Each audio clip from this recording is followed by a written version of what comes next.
Welcome to the Ball and Blockchain podcast. I'm Neil Smith, joined by my co-host, Justin McKelvey. Justin, thanks for joining us. Thanks for joining us. Thanks for joining me. Super Thanks for excited joining to be me here again to talk about more crypto stuff and what's been updated in our world ever since the last time we talked.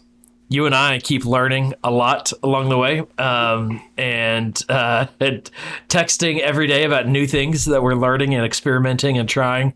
But most significantly in the last couple of weeks is you and I have launched our first, or released and sold our first NFTs in our lifetime. And it's a big deal. It's a big moment for us. And in our first business venture together, and just creating something from nothing that now people have bought and are trading and selling and giving and whatever they're doing with their NFTs. So where do we start with how we created an NFT and what that process was like? I mean, I don't even know where to start, honestly. There's so many different moving parts. Just when I thought I wouldn't be talking to you for a few days, we're texting 6 times a day, every day, about a new word we just learned in Web3 crypto world versus, hey, now we have a company that sells NFTs, and we're constantly talking to others and our other teammates about like how do we handle this problem or this situation, or now there's a new twist. So I really have no idea where to start unless we started like, where'd the idea come from? Yes. Like, do we want to talk through the company? Yeah. So the company is called crossovercollectibles.com. It's called Crossover Collectibles, but feeding in the .com if you want to go check it out. And it started out of a friend of ours, Chris Tripudi, reaching out and basically saying he has been invited to, or had this idea for a sports collectibles business and wants NFTs to be a big part of that, and sports collectibles being for college athletes as our specific niche with the new NIL law, so the name, image, likeness rules that college athletes can now make money. And so you and I both are sports fans. You and I both had collected sports collectibles growing up. And you and I have become very passionate about NFTs. And so it was a natural integration where Chris reached out to us and asked us to join the business. And so we went through that process of creating sports collectibles and then worked with our first NFTs. So that's kind of the background on what the business is and what our objective is. So it's basically to create sports collectibles for college athletes, both physical and digital being the new realm. And that's what, is most significant here with this podcast. Yeah. So business background. I immediately started thinking like, how did we get to so many things happen so fast in a very short amount of time that I couldn't figure out what thing do we talk about first. And I think you and me started talking about how and where do we sell these things? Yes. And do we need to build a platform to do this because crypto is crazy? What do we do here? And so we started going down the rabbit hole of identifying a marketplace to sell stuff. And there are a ton of different marketplaces out there to sell NFTs, whether it's a custom one or Mark Cuban owns one or is a part owner in one. There's so many people who have a part owner in all these different things to get a piece of it. But basically, we're trying to get to an eBay version for NFTs, which oddly enough, eBay now sells NFTs. So you can go to eBay and there's an NFT section just to sell those. We identified for us, for many different reasons, that we sell off of Bitski as a platform, bitski.com/crossover collectibles if you want to go see those. But we sell off that platform for many different reasons, and those reasons could totally change next week because we recognize everything is moving so quickly, we don't exactly know what to do. But I think we chose that one because Bitski bases their platform minting process and contract minting off of Ethereum as a network, as a token. So we chose that for a lot of different reasons right now as a solid base and a solid platform to mint off of instead of Solana, which is, I think, up and coming and could be something we switch to down the road. But there's a ton of different options of currency types that we could use. We chose Ethereum just for stability and its, what's the right word? Quality. Quality, longevity. I think there's a lot of layers to this. So many. And so, yeah, so I think you and I really are very focused on both the technology and the marketing side of it. And so the biggest hurdle, though, to where people are releasing NFTs is basically how do you get it onto the blockchain, and how does somebody actually first transact it to where they own it? And so basically, and it's kind of like when we talk about Web 1, Web 2, Web 3, kind of Web 1 or Web 2, when you first were trying to sell a product on the internet. Well, before eBay existed, it was really complicated to have a website and find a place that you could sell a product. Where now there's eBay, there's Facebook Marketplace, there's all kinds. There's Squarespace. There's tools that you can use to then sell physical products. Where now we felt with NFTs there would be a solution. We looked at OpenSea, which is a common place that people are reselling their NFTs, but it wasn't a natural place for somebody to initially purchase NFTs. Yeah, and so why didn't we go with OpenSea? It just wasn't. I think there's a lot of layers to this. One is it just wasn't. The user experience isn't great, and for a first-time user. So we believe that a lot of those that will be purchasing our NFTs, this will be probably their first NFT, and we just wanted the best user experience for a first-time NFT buyer. And that was really the biggest factor, I think, that played it into our minds is what's the easiest, not for us, but for the end consumer to get that NFT. And Bitski really provided that. And while it's been complicated to navigate new technology that is being developed while we're working on it, we're working directly with their development team, and finding a lot of holes and gaps and we're first. We're early into this, and so it is imperfect. And we're having, we're talking in our meeting last night of, even the credit card transactions were complicated, and so it's just a lot of learning. But we believe Bitski created the best experience for that first time buyer. So let me pull back a little bit, and we could talk through even what that user experience ended up being. Yeah, but even the NFT itself, an NFT, as we're learning, and giving definition to it, is a smart contract that gives ownership of a digital asset. The digital asset in this case being about a 15-second motion video that looks like a digital football card. And so we worked with a college athlete, Malcolm Rodriguez from Oklahoma State. He's their star linebacker, and took an image and created 3 different versions of a motion graphic that we minted as 3 different NFTs, which we put into categories of, I can't remember the names, but limited, elite, and icon. Limited, elite, and icon. And so they have different essentially looks and feels. The limited is a basic look. The elite has the like a signature on it, and then the icon is a 1 of 1, meaning only one person will own that version. And so, anyways, it's a learning process as we go. But that's essentially, that was the NFT itself, is this image that was animated as basically a motion graphic or an MP4 that people can then own a certain, like 1 of 1,000 on the initial, on the limited, and then 1 of, I think, 100 on the elite. And so, so I mean, that's the initial. The product is the image and the ownership of that image that we were selling, and then Bitski is the technology which we sold it on.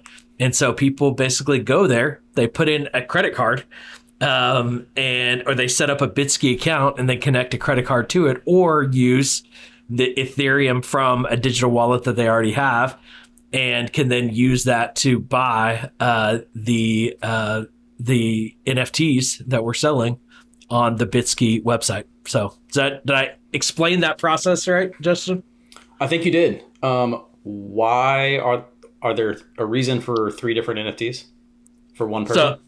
So I think one of the I think the advantages that we had in this space is that there are new categories being created all the time in NFT land, but in many ways we're able to just learn from sports collectibles that has been around for 100 years. And so already the sports collectible category was the perceived value of a graphic actually makes sense in collectible land, in that people were already spending hundreds or thousands of dollars on cardboard, an image on cardboard. Now we're saying basically own a digital version of that image.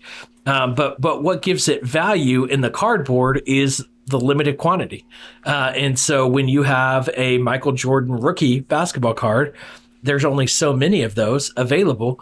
And there's value in that based on basically the quality of the player and their career and the desire or the fan, interest in that player, in that collectible, and then the rarity of it. And so basically how many were created and how many are available.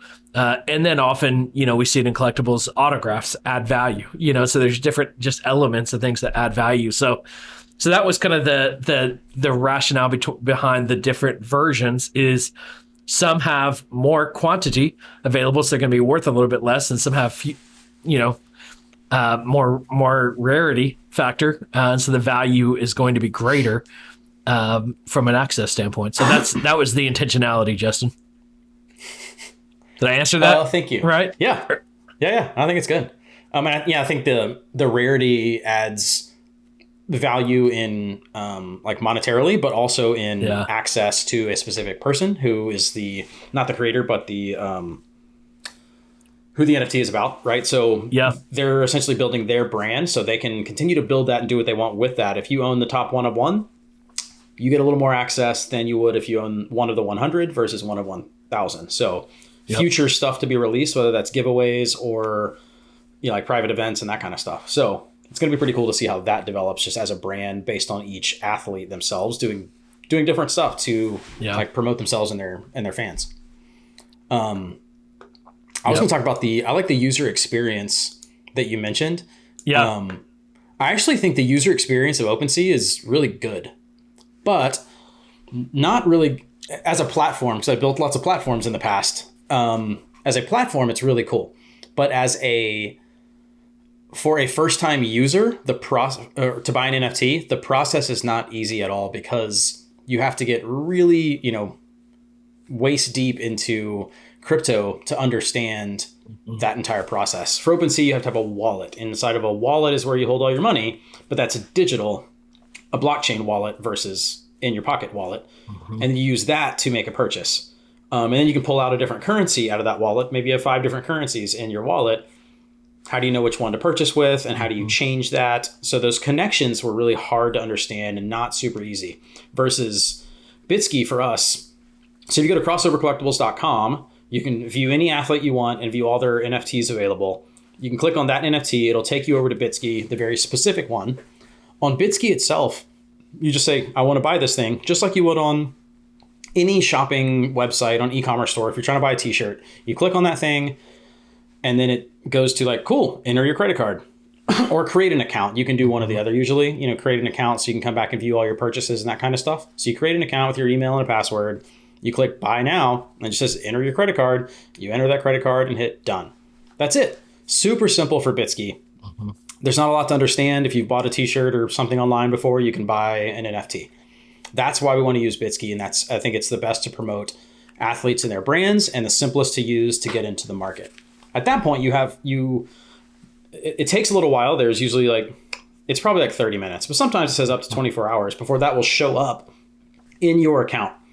What's happening right there is that's being minted. Mint meaning we are building this onto blockchain. So, and there's gas fees involved. Gas fees is just a transaction fee. I think we talked about that in previous episodes. It's just a transaction fee to make that purchase. Currently on Ethereum, it's pretty high. So you've got a high transaction fee to make that purchase. Then it'll take a little while, say 30 minutes, maybe a couple hours, for that to show up in your account, depending on how busy the Ethereum blockchain network is to build that thing. So that's something else we're working through, but then it'll show up in your account. You now have Bitski essentially creates a a wallet for you on Bitski. So you have a wallet with all of the stuff you own in your wallet.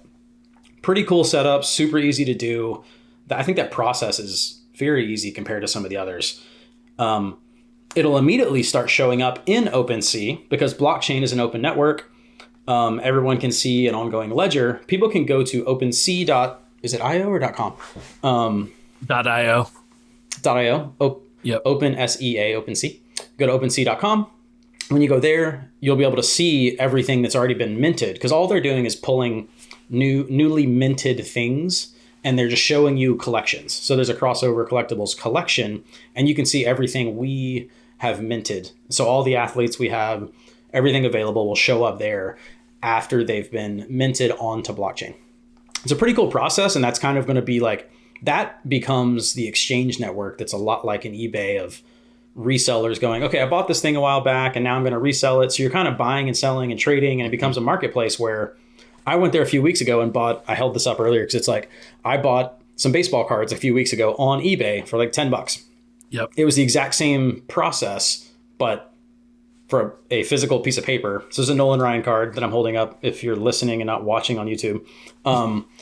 Because I bought this and I bought a stack of these a couple of weeks ago. I thought it was kind of fun. I kind of wanted to see that process. But OpenSea works the exact same way. I'll go there. If I want to buy a card to put into my wallet, I can go to OpenSea and make that purchase. Yep. Now there's going to be a few steps to go through with your wallet and whatnot. But you already own one. You're in the game. So now doing one more step is not as big of a jump. Did I cover all that cleanly? Anything else in the process you think I should talk about? No. I think that explains it. It's really, and I think this is where I really want to encourage people who haven't bought an NFT. It's literally, and I think when I bought them off of, and this is where I think it can feel expensive, our base level NFTs are $20. And so people are like, NFTs are like $3,000, $4,000. And the reality is, yeah, a lot of them are that expensive. But not all of them are that expensive. And you can get an NFT, yes, for $20. But I think what is the shock factor for people is then when gas fees are another $20 or $15 or whatever it might be at the time of you're buying them. And so it's that side of it is confusing. And this is in many ways what's slowing down Web3 and NFTs, from really developing is in many ways the market is now growing faster than the technology is keeping up with. Now that technology will catch up to the market. There's no doubt about that. But at the end of the day, for $35, you can own an NFT. And I think the best way to understand everything we just talked about is to literally go buy it. And so I'm not pushing, go buy our product. There's other NFTs on Bitski you could buy too. It would be nice if you bought our produut. It'd be nice if you went and bought one of our. Support a collegiate athlete. That's right. And so it would be great if you bought ours. But at the end of the day, the best way to understand this is to go buy an NFT. And then the other thing I would encourage you to do is trade that NFT or send that NFT to someone else. Mm-hmm. I've bought about 4 or 5 of our NFTs and sent them to friends who don't yet have NFTs to give them their first NFTs. They make a great gift or, kind of a fun, and even so learning. And this is what I did with Bitcoin. When I first got into Bitcoin is I went and set up Coinbase and I bought Bitcoin and then I sent Bitcoin to a friend and a friend sent me Bitcoin, and I learned how cryptocurrency worked by buying it and by sending it and by receiving it. And so I think the same thing with NFTs. I think to go everything that seems complicated, it makes a whole lot more sense when you put your hands in the dirt and buy one and use one and send one and have one in your wallet, your digital wallet. And it will begin to make more sense as you use them. So yeah, that's I think that's great. Practical advice. We're recording this around Christmas time. So for us, Neil's talking about sending NFTs and sending Bitcoin. Excellent gift. So if you want to buy one and then send it to somebody else as a gift, especially if you know one of these athletes, that'd be amazing. But Yeah, something you mentioned, we were just talking last week. You're like, yeah, when I first got into Bitcoin, I would send somebody $5 worth of Bitcoin because you can transfer it to their wallet. You don't. It's almost like having your bank account. If somebody knows your account, they can go make a deposit on your behalf, but they can't withdraw anything. It's the same way. You could just show up and go, I'm going to send this to this person. Here's $5.